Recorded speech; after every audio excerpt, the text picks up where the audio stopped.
So you may have heard of the secret oath of the Jesuits. I looked into that, and what I found is this book called the Monita Sacrita. It's on openlibrary.org, and it was written by an ex-Jesuit, and it was published originally in the year 1723. And I didn't read the whole thing, but I just skipped through it. And so I just want to share a few things here. If you want to look more closely into it, I'll leave the link below. So it says the greatest possible care must be taken that these instructions do not fall into the hands of strangers. But if this should happen, let it be denied that these are the principles of the society, and let such denial be confirmed by those of our members whom we are sure know nothing of them.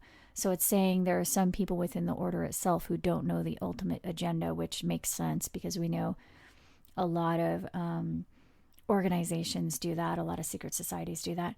Chapter 1, it says, in order to render itself acceptable to the inhabitants of a place, the object of the society will be of great service. It is necessary to discharge the most humble duties in hospitals, to visit the poor and the afflicted and prisoners, that the principal inhabitants may be led to admire and love our people. So I'm just going to skim through what I've highlighted in here. And then it says, and cause them to be more liberal towards us. And then it says, all must learn the same outward manner. Be cautious in buying land. Let this be done in the names of some trusty and secret friends. Let the purchases which are adjacent to our colleges be assigned to colleges at a distance, by which means it will be impossible that princes or magistrates can ever have certain knowledge of the revenue of the society. So, I mean, they're trying to hide their revenue. And then it says, let the greatest amount be always extorted from widows.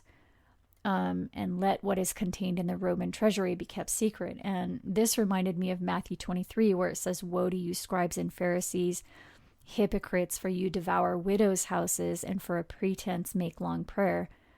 And make long prayer for a pretense. I mean, that sounds to me like most of the church leaders that are in existence now. I mean, there's probably a few that are truly sincere, but most that I've seen, they all use the same vocal inflections while they're doing it. So I mean, you can tell that they are reciting these prayers just to conform to a community. And it actually says that right here in verse 5 of Matthew 23, but all their works they do is to be seen by men.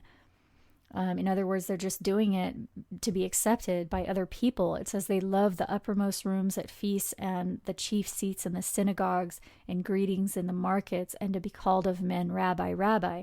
But Jesus says, do not be called Rabbi, because all of you are brethren.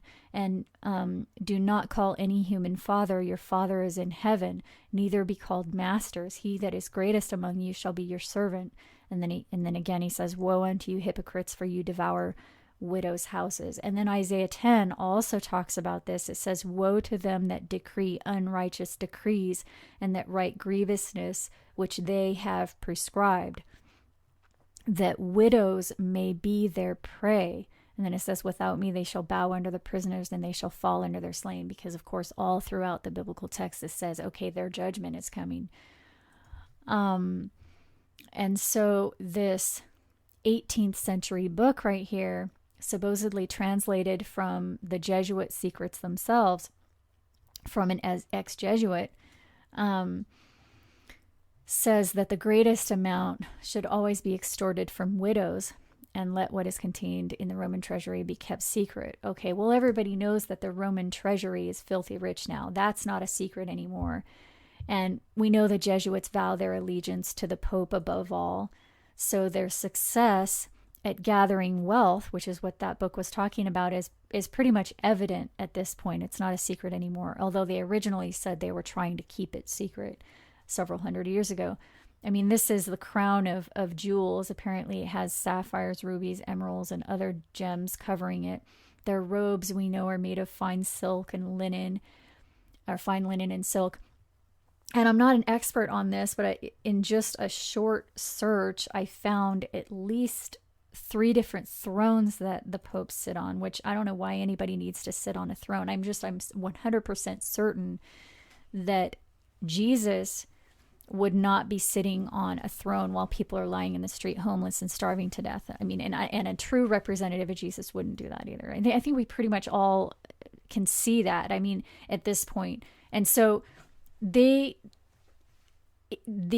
agenda that the Jesuits had in this book, clearly they have been successful at that, because their agenda was to acquire as much wealth as possible for the church, and to do it at any means necessary. And so it's clear that they were successful at that they acquired their wealth and their status. Very successful at that. So, and this pretty much explains that they used really evil means of doing that. And then it says here in chapter 2, every means must be employed at the beginning, that we may gain the ears and minds of princes and leading men, so that there may not be any who may dare to rise against us. And then it says their evil deeds, interpret them favorably under the pretext that is for the common good. Not only that, it says right here, if the prince begins to do anything that's not acceptable, he must be encouraged and urged on. And it says here, those who are of great authority in the state, they must be used in subduing and restraining the sort of people who are oppressed to our society. So they're going to use the government to get rid of their enemies, or which are probably the good people in the world, the people that don't want to be part of it. And then it says, let our people so direct princes and illustrious men that they may appear to aim only at the greater glory of God, for their aim must not immediately, but gradually be directed to political and secular dominion. So very slowly over time, they're saying they want to take over the governments, basically. And then here, this is another one that's especially bad. It says, greater efforts must be made against those who attempt to set up schools for the education of youth. Let it be shown to princes and magistrates that these people will cause disturbance unless they are prevented. It's talking about people that just want to help children. They're to be demonized.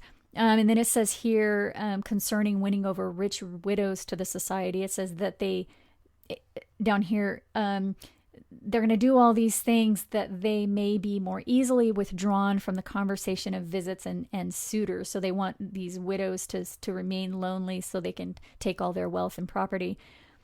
And then it talks about in what manner widows are to be secured and their property disposed of. So this pretty much explains why Jesus kept talking about widows all the time, saying those who, devour widows' houses. This is it right here. And then it says here, let the mothers be instructed to annoy their children even from infancy with reproofs, castigations, etc. And especially when daughters are grown up, let them be refused ornaments and apparel suitable to them.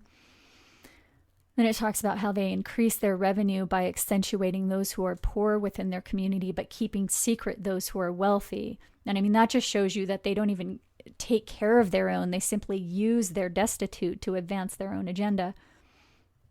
And then it says it's necessary to dismiss as an enemy whoever has alienated those who are devoted to the church or persuaded any rich person or any person well disposed to leave. And also it's necessary to dismiss those who show greater affection for their relatives when disposing of their property. So if someone wants to leave their house to their child, for example, then this society will not accept them and dismiss them as an enemy for simply wanting to give their own property to their children. And personally, when I was looking at this, the first thing I thought of was that this is the binding of the tares right here, because obviously they're taking in people that are really evil and making enemies of those that are actually good people. And I mean, it just immediately reminded me of Matthew 13, which says, gather first the tares and bind them in bundles to burn them. In other words, bind them in bundles in order to burn them. I mean, that's symbolic, but we know these texts are telling us a nuclear event is coming. That's the burning. And a great multitude will be saved from that, a multitude that can't be counted. But before that, the tares, the bad seed, will be bound together in bundles. So, I mean, that's just what this seems like to me. Because if you continue reading this, you'll see they're dismissing good people and keeping the bad. So they dismiss those who care for their relatives right here. And then not only that, they actually harass those people. It says, okay, those people that care about their relatives, we're going to dismiss them, but that they may not afterwards complain of the cause of their dismissal, which was that they cared for their own family, then let them not be dismissed immediately. Instead, let them be harassed with chapters and public censures, and let them be restrained from recreation and conversation with strangers. Let them be deprived until they are driven to murmuring, and then let them be dismissed as persons pernicious to others by bad example. So, and then it goes on, it says they will also do this kind of thing to those who know their secrets. First, let them be persuaded to promise in writing that they will never write or speak anything injurious to the society, but at the same time, let the superiors preserve in writing their evil inclinations, failings, and vices, which they themselves have at some time given according to the custom of the society. So it's talking about their confessions right there. Their Catholic confessions will be used against them. Then it says, this is what's done to those who simply know their secrets and are dismissed. I mean, they might not even tell anyone the secrets their whole life, but just because they know some of the secrets, this is what is done to them. It says they are discredited and harassed, simply because somebody suspected that they might tell the secrets later, not because they actually did anything. And by the way, this is still happening in our own day and age. I've been talking about that. I just uploaded a video on it. It's called organized stalking and harassment. So this is still going on. So I'll try to remember to link that below that video if you're interested in that. And then it says right here outright what they're doing is suppression. So let me just read through here. It says it must be contrived that we may keep up an intimate correspondence with someone in the family in which the dismissed reside, and as soon as anything is discovered blamable or deserving of censure, let it be spread amongst the common people by means of persons of inferior degree who are attached to us. So we're going to have somebody from the church spy on them, hopefully somebody in their own family. But if not, they're probably going to use somebody else. And if something bad is discovered, we're gonna tell everybody in the community. And then it says, but if they commit nothing worthy of censure and conduct themselves in a praiseworthy manner, then let their virtues and actions, which are deserving of commendation, be depreciated by subtle insinuations and doubtful expressions until the esteem and confidence which is attached to them is diminished. So basically, if you can't find anything bad on them, just make it up. Just imply that they're doing bad things. And then it just outright admits that it's suppression, that's what they're doing. Okay. And then it talks about recruiting the men, let them associate with us, taking care that familiarity does not produce contempt. Well, I mean, why would it produce contempt unless they knew that what they were doing was bad? And then I'm just going to go through the headings of these chapters right here. You can read it later if you want to. And then it says, showing publicly a contempt for riches. So even though they're trying to gather wealth, they want everybody else to think, oh, they're not interested in that. And it says it will be necessary to act more here's a good one. After they manipulate the wealth out of those widows, it says it's necessary to be more resolute, to act more resolutely and sternly with widows and other persons who have given most of their property to the society. So basically, manipulate them into giving all their wealth and then treat them badly after that. And they talk about their methods of advancing the society. And then this at the end talks about the vows that their members take. I thought it was sort of strange how it says peculiar care in the education of boys. I'm not sure what that means. Then they promise special obedience to the Pope, blindly following whatever they're told to do by their superior, who they believe holds the place of Christ.